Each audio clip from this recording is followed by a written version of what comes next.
Now, I have admitted that I did like Love the Coopers. I don't think it was a great movie, but I thought it had some Christmas spirit to it, even though it was ultimately a really heavy and more dramatically depressing movie. But if people were to tell me that there was going to be a Seth Rogen movie, a comedy, that happened to have a lot more Christmas spirit than Love the Coopers, the Christmas movie of the year, I would have thought, holy crap, I don't believe you. But actually, they'd be right.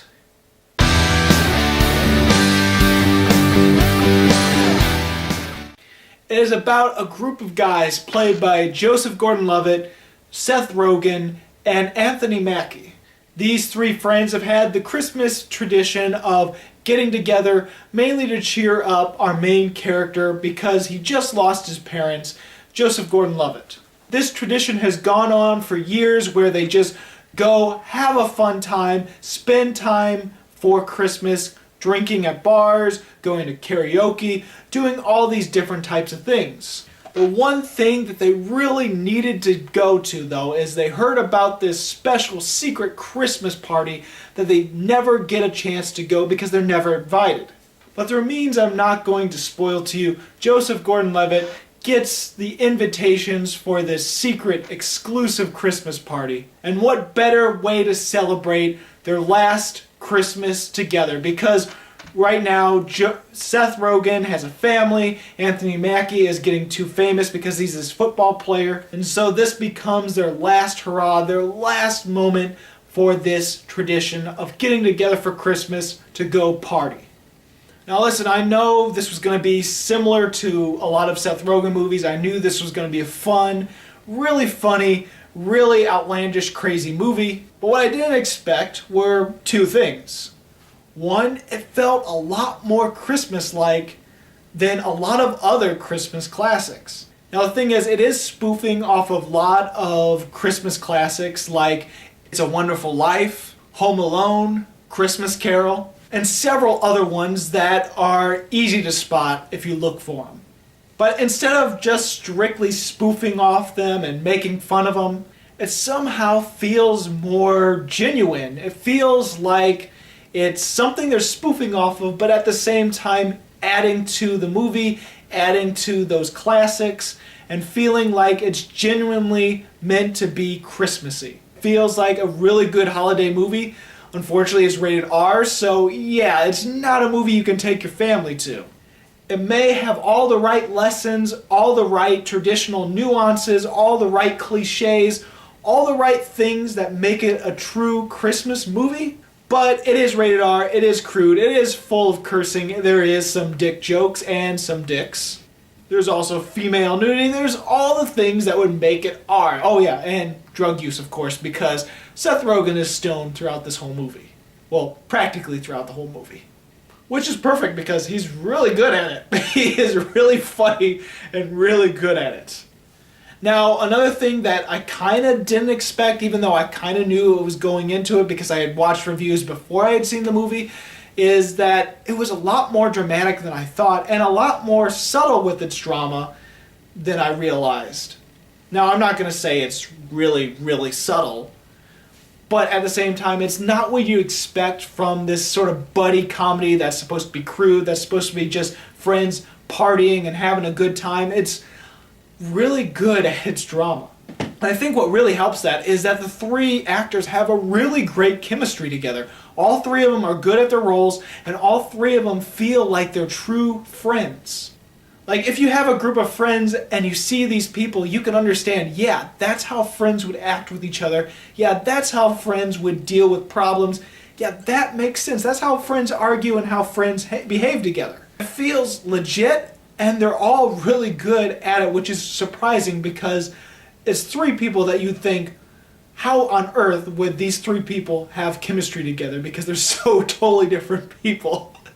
Like, totally different. But then again, I should have suspected that the drama would be handled well because it is the director of 50/50, and he integrated comedy with drama really well, and it's well integrated in this film. The drama doesn't feel out of place. And most importantly, I thought this comedy was really funny. I was laughing several times throughout the movie, and it was kind of weird because it was a full theater, and it seemed like my dad, myself, and my cousin were the only ones laughing in the theater. And yes, if you're not a big Seth Rogen fan, a lot of the comedy is Seth Rogen type material, but at the same time, there's enough other comedy that isn't typical of Seth Rogen. Like, there's a lot of smarter and more mature comedy in there as well. Plus, a lot of little funny moments when referencing other classic things, like Michael Shannon's character. My God, he is one of the funniest things in this movie, and I think it's because he has this almost Christopher Walken really seriousness, even though it's ridiculous what the things he's saying. Like, it's not as ridiculous as the things Christopher Walken has to say in comedies, but he has that ultra seriousness when he's saying some really weird stuff. And he's this drug dealer, and so he's saying these like really, not meta, but just sort of loony stuff. And there are some two really great cameos in the film that we couldn't stop laughing as soon as we saw them. Hands down, one of the funniest scenes in the entire movie is some of the stuff that Seth Rogen has to deal with when he's drugged up. And I don't know, it's just something about him and when he's stoned in movies is just freaking hilarious. And the things have to deal with this texting that he gets back and forth that I'm not going to ruin. And then, of course, the church scene that is seen a little bit in the trailer, but there is more to it, and it is really funny, especially even before going into the church. It just gets ridiculously funny. Now, one of the things about this movie and other movies of its type is that there's certain scenes in there that doesn't feel like they need to be there. Like, I feel like a lot of comedies in that genre where it's just buddies, just having fun, partying and stuff, there's ultimately a few scenes here and there that don't really add to the overall story and just feel like they're in there just to add some more time, runtime. And so ultimately it feels a little messy at times.